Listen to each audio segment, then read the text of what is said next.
হাইলাকান্দি কংগ্রেস ভবনে নবনির্বাচিত জেলা পরিষদ সদস্যদের সংবর্ধনা প্রদান। 2 নির্দল সদস্যকে সঙ্গে নিয়ে কংগ্রেসে গঠন করবে বোর্ড, দাবি জেলা সভাপতির। সদ্য সমাপ্ত পঞ্চায়েত নির্বাচনে জয়ী 3 জেলা পরিষদ সদস্যকে সংবর্ধনা জানালো হাইলাকান্দি জেলা কংগ্রেস। মঙ্গলবার কংগ্রেস ভবনে আয়োজিত সংক্ষিপ্ত অনুষ্ঠানে আলগাপুর কাঞ্চনপুরের আফতাব উদ্দিন লস্কর, নারায়ণপুর বন্দুকমারার প্রতিনিধি আফজাল হোসেন চৌধুরী ও কালীনগর পাইকানের প্রতিনিধি কবির উদ্দিন লস্করকে ফুল ও গামছা দিয়ে সম্মানিত করা হয়। সংবর্ধনা শেষে জেলা কংগ্রেস সভাপতি ইসাক আলী বরভূইয়া জানান, 2 নির্দল সদস্যের সমর্থন নিয়ে কংগ্রেসে জেলা পরিষদ বোর্ড গঠন করবে। তিনি বলেন, জেলা পরিষদ চেয়ারম্যান পদের সংরক্ষণ নিয়ে ছড়ানো গুজব ভিত্তিহীন। এখনও কোনো সরকারি নোটিফিকেশন নেই। 16 মের অনুষ্ঠানে 2 সদস্য অনুপস্থিত থাকায় যে অপপ্রচার হয়েছিল তা উদ্দেশ্য প্রণোদিত বলে দাবি করেন সভাপতি। তিনি জানান, ওই 2 সদস্য ব্যক্তিগত কারণে অনুপস্থিত ছিলেন এবং আজকের অনুষ্ঠানে সকলে উপস্থিত ছিলেন।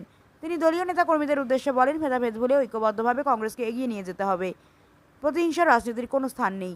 অনুষ্ঠানে উপস্থিত ছিলেন সহসভাপতি ইমরাজউদ্দিন লস্কর, সাধারণ সম্পাদক আলতাফ হোসেন বরভূইয়া, নজরুল ইসলাম মীরা প্রমুখ।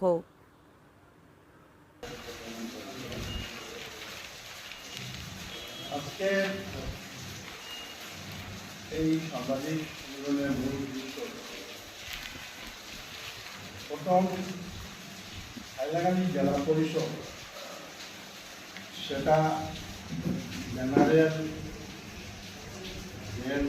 জেনারেল ওমেন না এসছি সে নিয়ে একটা জেলা জুড়ে একটা বিভ্রান্তির সৃষ্টি হচ্ছে। সোশ্যাল মিডিয়ায় একটা নিউজ প্রকাশিত হয়েছে যেটা আমরা দেখেছি, কিন্তু সেটার কোনো ভিত্তি নেই, কোনো অফিসিয়াল কোনো নাই। এটাও আমরা সার্চ করেছি, কোনো ভেরিফিকেশন নাই। মধ্যখান থেকে একটা এই নিউজটা প্রচার করায় একটা মানুষের মনে একটা বিভ্রান্তির সৃষ্টি হচ্ছে। বিভিন্ন স্থান থেকে মানুষের প্রশ্ন অনেক প্রশ্ন করে। তো ভাবলাম যে তখন এই যে জনগণের উত্তর দেওয়া থেকে আজকে যদি এই আপনাদের মাধ্যমে আমরা রাখছি যে হাইলাকান্দি জেলা পরিষদ এখন অবধি আমাদের হাতে যে অফিসিয়াল খবর আছে সেগুলি দিয়ে সেটা জেনারেল হাইলাকান্দি জেলা পরিষদের চেয়ারম্যানের পর সেখানে বলা হচ্ছে যে সেই যে অসমর্থিত যে নিউজ প্রচারিত সেখানে বলা হচ্ছে যে হাইলাকান্দি জেলা পরিষদ রোটেশন ভিত্তিতে হাইলাকান্দি জেলা এসপি হবে। সেটার কোনো ভিত্তি নেই এবং কোনো আইনত যুক্তিগত নেই, কারণ রোটেশন ভিত্তিতে শুধু হাইলাকান্দিই করে। আমি ইতিমধ্যে আমরা 2-3 বার হাইলাকান্দি জেলা পরিষদ শিডিউল কাস্ট হয়েছে, সুতরাং এবার যে হাইলাকান্দি শিডিউল কাস্ট হবে সেটা কোনো আইনত আমরা কোনো ভিত্তি দেখছি না। তবুও আমরা আজকে আমাদের বিজয়ী দলীয় প্রার্থীদের নিয়ে আমি আমার আসাম সরকারকে অনুরোধ করি যে আইনত যদি হাইলাকান্দি জেলা পরিষদ তাদের নিয়ম অনুযায়ী করে সেখানে আমাদের কোনো বিমত নেই, কিন্তু সেটাকে রাজনৈতিক ক্ষমতা প্রয়োগ করে যদি এসসি করায় সেটা জনগণ মেনে নেবে না। তাই আমি আসাম সরকারের অনুরোধ করছি যাতে সেটা হাইলাকান্দির যে জেলাগুলো সেটাকে সাধারণ অর্থাৎ জেনারেল ক্যাটাগরিতে যাতে রাখা হয়। এখানে আমরা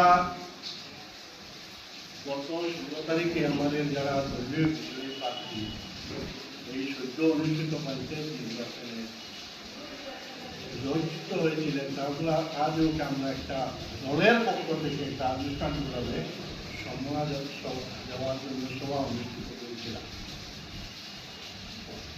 সেই সভাকে কেন্দ্র করে দু একটি সামাজিক মাধ্যমে পরিকল্পিতভাবে ষড়যন্ত্রমূলকভাবে দলের ভাবমূর্তিকে হেয় প্রতিপন্ন করার উদ্দেশ্য নিয়ে বলা হয়েছে যে সেই সম্বর্ধনা সভায় কোনো বিজয়ী দলীয় প্রার্থী উপস্থিত হন না। আরো দেখানো এখানে এবং একটা ভিডিও ফুটেজ দেখানো হয়েছে যে চেয়ার শূন্য। এই যে খবর যেটা পরিচিত হয়েছে সেটা সম্পূর্ণ ভিত্তিহীন এবং পরিকল্পিত। কারণ সেই দিনের সভায় আমাদের দলীয় বিজয়ী যারা প্রার্থী ছিলেন এপি সদস্য 14 জনের মধ্যে অনেক আসতে দেরি হয়েছে, যা হয়েছে তাদের মধ্যে 9 জন সদস্য বা তাদের প্রতিনিধি সেই দিনের সভায় উপস্থিত হয়েছিলেন এবং আঞ্চলিক জেলা পরিষদের আমাদের বিজয়ী 3 জন প্রার্থী, তার মধ্যে প্রথম থেকে শেষ পর্যন্ত আমাদের জেলা নারায়ণপুর মন্ত্রণালয় জেলা পরিষদের আসনের নির্বাচিত সদস্যের প্রতিনিধি স্বামী আলপরুষের সদস্য উপস্থিত ছিলেন। বাকি যে 2 জন তারা তাদের যে পূর্ব নির্ধারিত কাজ থাকায় এবং তাদের না আসার কারণটাও ওনারা জানিয়েছেন। সুতরাং এই তাদের সম্বন্ধেও বিভিন্নভাবে খবর পাঠানো হয়েছে বিরোধী সদস্য হিসাবে, যেটা কোনো ভিত্তি নাই, যেটা একটা ষড়যন্ত্রমূলক সংবাদ।